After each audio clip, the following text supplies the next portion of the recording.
Hello, this is my sweet mess, and welcome to my kitchen, where every week I make a mess trying new recipes in the pursuit of something sweet. Before we get into this week's bake, I wanted to say hello and welcome to all my new subscribers. Thank you for being here and following along on my journey. This is also a great time to remind you to hit that subscribe button so you don't miss any of my new bakes. Speaking of new bakes, this week I am excited to try a new to me recipe for M&M Cookie Bars from Jamie Lynn at I Heart Naptime, and I'll leave a link to the original recipe in the show notes below. These cookie bars are soft, sweet, chewy, and deliciously decadent. They would be great to bring to a potluck, cookie exchange, or to set out for Santa. They come together pretty quickly and can be customized to your taste. Enough chit-chatting, let's get started with our mise en place. Mise en place is a French term for putting in place or everything in its place. It's the process of prepping your tools and ingredients before you get started on your bake. With this recipe, prepping your ingredients beforehand means that you can breeze through this bake and get to the good part, tasting your dessert. If you've been here before, you know because these are first-time bakes, I try really hard to follow the exact ingredient measurements and steps for the recipe. However, for some reason, this time I went a little rogue on a few steps, so let me talk you through that. The original recipe calls for a cup of packed light brown sugar. I ended up using 1.25 cups of light brown sugar. Do I think a 1/4 cup is really going to make or break the bake? No, but I believe in transparency, so I wanted to let you know I used a little bit more of the light brown sugar than the recipe asked for. I also used a cup of mini morsels. The recipe calls for regular chocolate chips. I wanted to use the mini morsels because I have a feeling that they will melt into the dough a little bit more, which will give it a nice, creamy, soft texture as opposed to the larger chips.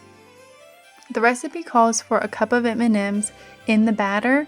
I have more M&Ms in my bag, so I'm going to save those to include on top of the cookie bar right before it goes in the oven. I'm also adding sprinkles. That wasn't something listed in the original recipe, but in my research I saw other recipes that included them, and I thought it helped make the cookie bars look really fun and festive. So here I have 2/3 of a cup-ish of the green and red confetti sprinkles and the green and red Jimmy sprinkles. If you don't want to use sprinkles, you don't have to. The recipe doesn't call for it, but it was something that I wanted to add, so I'm adding it. Now that my ingredients are prepped and measured, let's prep our equipment. First, I'm going to go ahead and preheat my oven to 325 degrees Fahrenheit.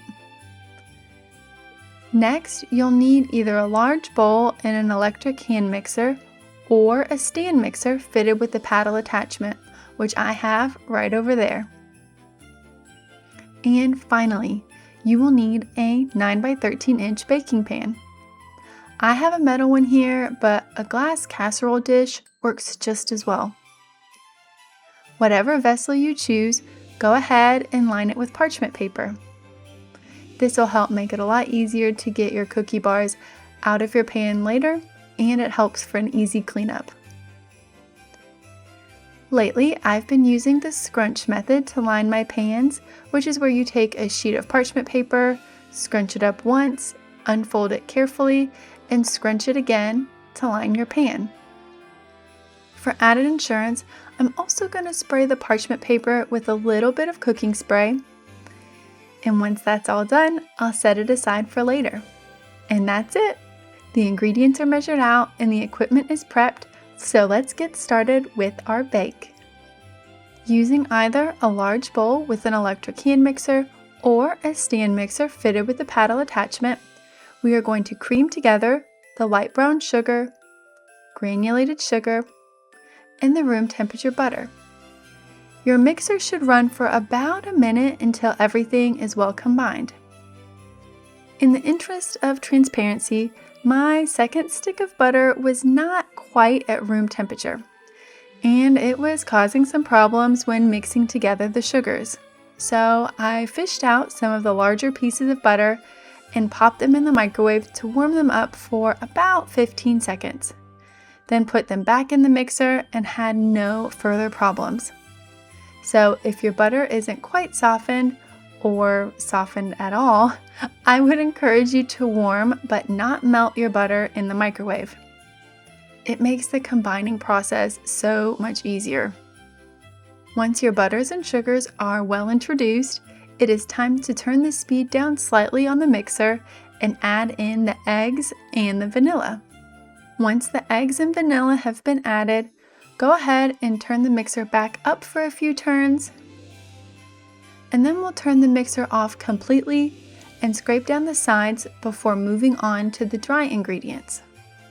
We will turn the mixer on a low speed and add in the baking soda and the salt, letting that get well mixed together with the sugars, butter, eggs, and vanilla before turning the mixer off again and adding in about half the flour. Now, I have learned the hard way more than once that before you turn the mixer on, just give it a few turns with your spatula. Otherwise, you risk wearing all that flour that you just added to the batter. Once the flour has been stirred slightly, go ahead and turn the mixer back on just until the flour is fully combined. Once that first half is fully combined with your batter, you're going to do the exact same thing for the rest of the flour. You'll add the flour to the dough, turn it with the spatula, then turn on the mixer until the flour is just combined. At this point, I also added a little bit more salt to the dough. I'd been debating it while I was making the batter, as my family likes a little more salt with their cookies, as it helps enhance the sweetness in the cookies. This is an added step for me and my family. If you want to follow the original recipe, I encourage that as well. But if you want to customize it a little bit, you can certainly add a smidge more salt here. Either way, once your dough is ready, we will take the bowl off the stand mixer, and now it's time for the mix-ins. I have here the holiday M&Ms and the mini chocolate chips, and I'll go ahead and add those to the batter and give it a stir. This is also a great place where you can customize what your cookie bars are going to be. You can add the regular size chips, white chocolate chips, dark chocolate chips, milk chocolate, semi-sweet, whatever you and your family want, go ahead and add that here. It's your dessert after all. I will caution you that the batter is thick. If you've got kiddos helping you out on this bake, you may need to step in and use all your muscles to ensure that the mix-ins are evenly distributed. Oh, I forgot the sprinkles. I'm going to add some sprinkles into the batter as well.